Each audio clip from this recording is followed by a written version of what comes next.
మారుతోంది, స్వరం మారుతోంది అన్న మాటలను యోగా గురువు బాబా రామ్దేవ్ అనుసరిస్తున్నారా? దేశ కాలమాన పరిస్థితులకు అనుగుణంగా ఆయన వైఖరిలో మార్పు వస్తోందా? బీజేపీకి, సనాతనవాదులకు బలమైన మద్దతుదారుగా ఉన్న ఆయన ఇప్పుడు లౌకికవాదిగా మారారా? ప్రభుత్వ అవినీతి, జెన్జీ, కంగనా రనౌత్, కొందరు పీఠాధిపతుల విషయంలో ఆయన వ్యాఖ్యలు దేనికి సంకేతం? ఈ వీడియోలో చూద్దాం.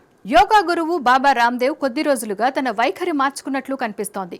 ప్రధాని మోదీకి, బీజేపీకి పెద్ద మద్దతుదారుగా ఉన్న ఆయన ఇటీవల విమర్శనాస్త్రాలు సంధిస్తున్నారు. ఒకసారి రామ్దేవ్ బాబా గతంలో వ్యవహరించిన తీరు, ఇప్పటి మాటలు గమనిస్తే ఆయనలో వచ్చిన మార్పు ఇట్టే అర్థమైపోతుంది.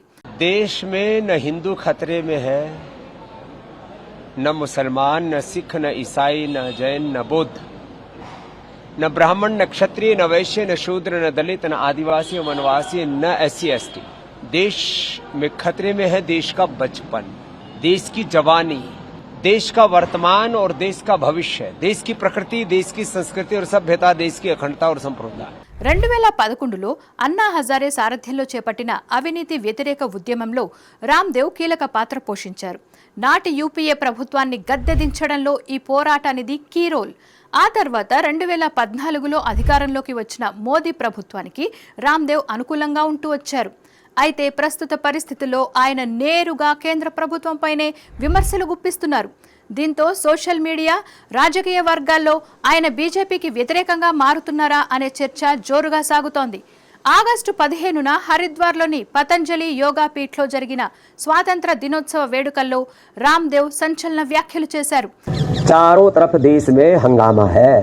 छोटे छोटे स्कूल कॉलेजों से बच्चे निकल रहे हैं कि हमारे यहाँ टीचर नहीं है, हमारे यहाँ लाइट नहीं है, हमारे यहाँ पानी नहीं है, हमारे यहाँ शौचालय नहीं है, हमारे यहाँ टीचर है तो किताबें नहीं है, किताबें हैं तो टीचर नहीं है, और टीचर है तो पढ़ाई में नकल हो जाती है, कहीं पेपर लीक हो जाता है, और पेपर पास भी कर लिया, 10वीं 12वीं का बोर्ड एग्जाम भी दे लिया, तो 10वीं 12वीं के जो एग्जाम के मार्क्स हैं वो कहीं जुड़ते ही नहीं है।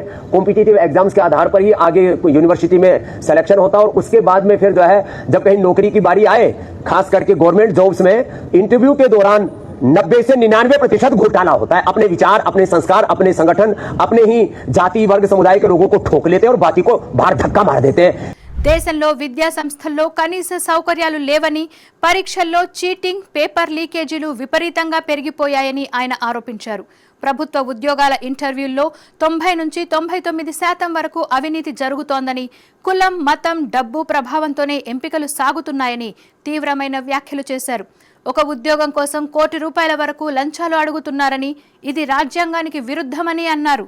దేశంలో విద్యా వ్యవస్థ, ప్రభుత్వ ఉద్యోగాల నియామకాల్లో జరుగుతున్న అక్రమాలను తక్షణమే సరిదిద్దకపోతే తాను ఉద్యమ బాట పడతానని మోదీ ప్రభుత్వాన్ని హెచ్చరించారు.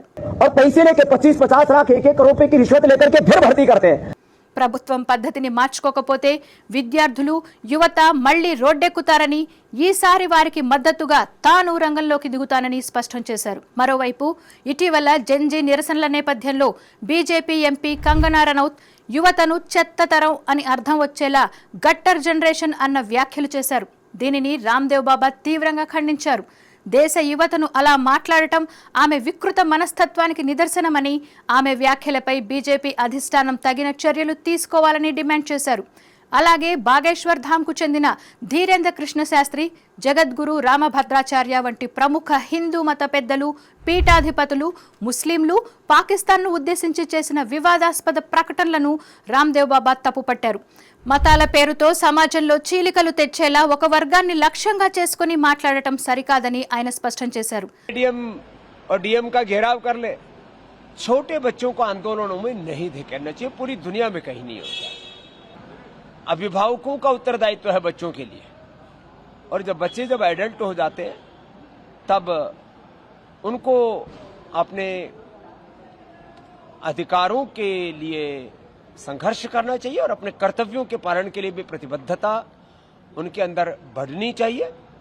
देश में అరాజక ఆందోళన తోనే ముస్లింలను పాకిస్తాన్కు పంపాలి అనే విద్వేషపూరిత నినాదాలను రామ్దేవ్ తప్పుబట్టారు.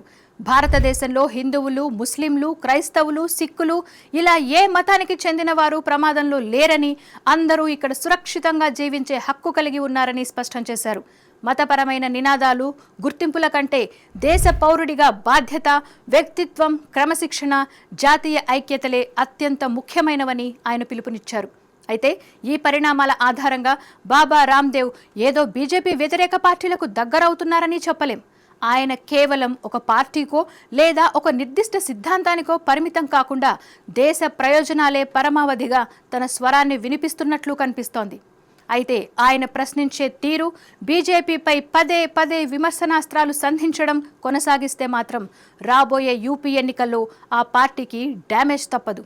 देश में न हिंदू खतरे में है, न मुसलमान, न सिख, न ईसाई, न जैन, न बौद्ध, न ब्राह्मण, न क्षत्रिय, न वैश्य, न शूद्र, न दलित, न आदिवासी, वनवासी, न SC ST।